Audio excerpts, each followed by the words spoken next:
The ANC and its offsprings like the EFF injected into the national bloodstream a theology of hate, whites as devils, farmers as thieves, settlers as parasites. They turned national discourse into a racial courtroom where no one is tried, only cursed, where truth is buried under identity politics, where merit is replaced by revenge.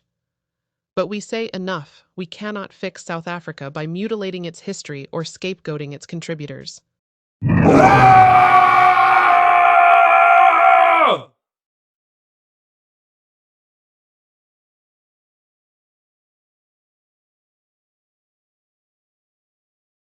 If we are to be blunt, sober, and honest, then let us say it plainly. The architecture of modern South Africa, its institutions, cities, railways, legal frameworks, universities, hospitals, and infrastructure, was laid by white people. That is not a statement of supremacy. That is historical fact. The Dutch, the British, the Afrikaner all left a civilizational footprint. Roads were built, laws codified, cities mapped, universities founded, rail lines drawn through mountains. A republic rose with Pretoria as its capital. This truth does not erase the labor, sweat, or suffering of Black, Indian, and colored people, but to deny the role of whites, as the current Marxist Leninist ideology demands, is to build our future on lies.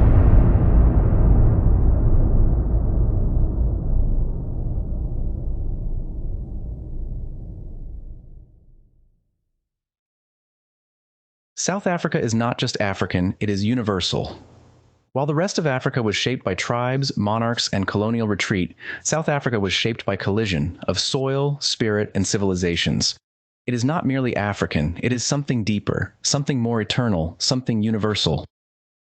To reduce this nation to slogans like Africa for Africans is not just false, it is historical theft. South Africa has always been different, and that difference is its gift to the world. E11, the Khoikhoi and San, a people set apart. Before the Bantu migrations swept southward, the Khoikhoi and San were already here, hunting, trading, storytelling in a language of cliques, with spiritual systems vastly different from anything in West or Central Africa. They were not black in the modern racial sense, nor African in the political sense. They were rooted, wise, and timeless. They lived here when the pyramids were still young, yet today, they are erased by a fake history that says South Africa is just like Congo, Nigeria, or Ghana. 2. The Boers, indigenous Europeans, not colonists.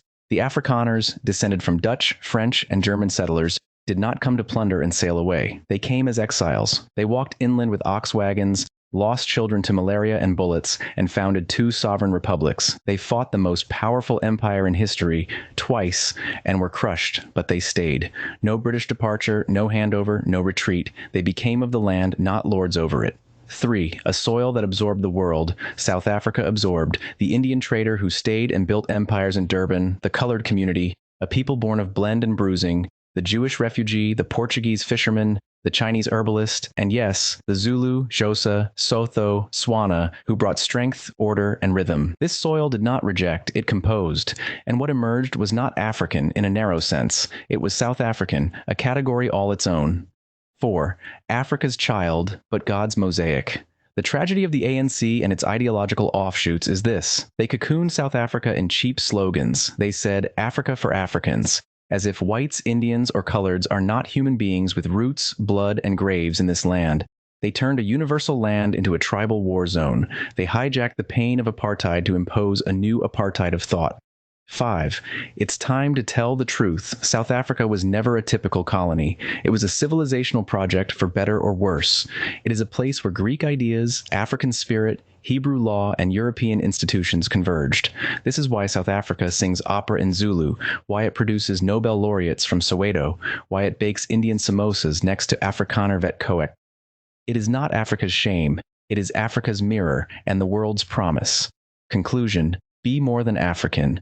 South Africa must not crawl behind outdated slogans. It must rise as a covenant nation, where every tribe, tongue, and testimony matters. This land belongs to those who love it, build it, and bury their dead in it, not to those who chant the loudest or destroy the fastest. Africa for Africans? No.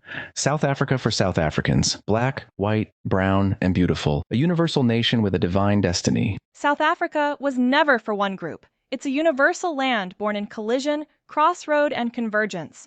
It is a melting pot of various people. And if we are to blunt and honest about it, the architecture of modern South Africa are white people. That should be obvious truth, but in a country built on Marxist Leninism ideology, the whites are devils and demons. Accept history and let's work together. By saying modern South Africa was built by whites does not reduce the stature of anyone. We state the truth. We refuse to build our lives on lies. Pretoria is not a kraal. Johannesburg is not a hut. Cape Town is not a Bantu village. These are global cities, and their soil is soaked in every color's blood. The future belongs to those who build, not those who burn. And South Africa's true builders are already tired of racial puppets yelling into microphones while the country bleeds. Absolutely. It simply names what is, so we can build what must be. It is history. These are truths of history. We are not children to be fed comforting lies. We are a nation in pain, in search of healing. And healing begins with truth, not Marxist slogans, not scapegoats, not race baiting. South Africa has never been a communist country, and it will never be communist. We will fight and completely destroy these communists.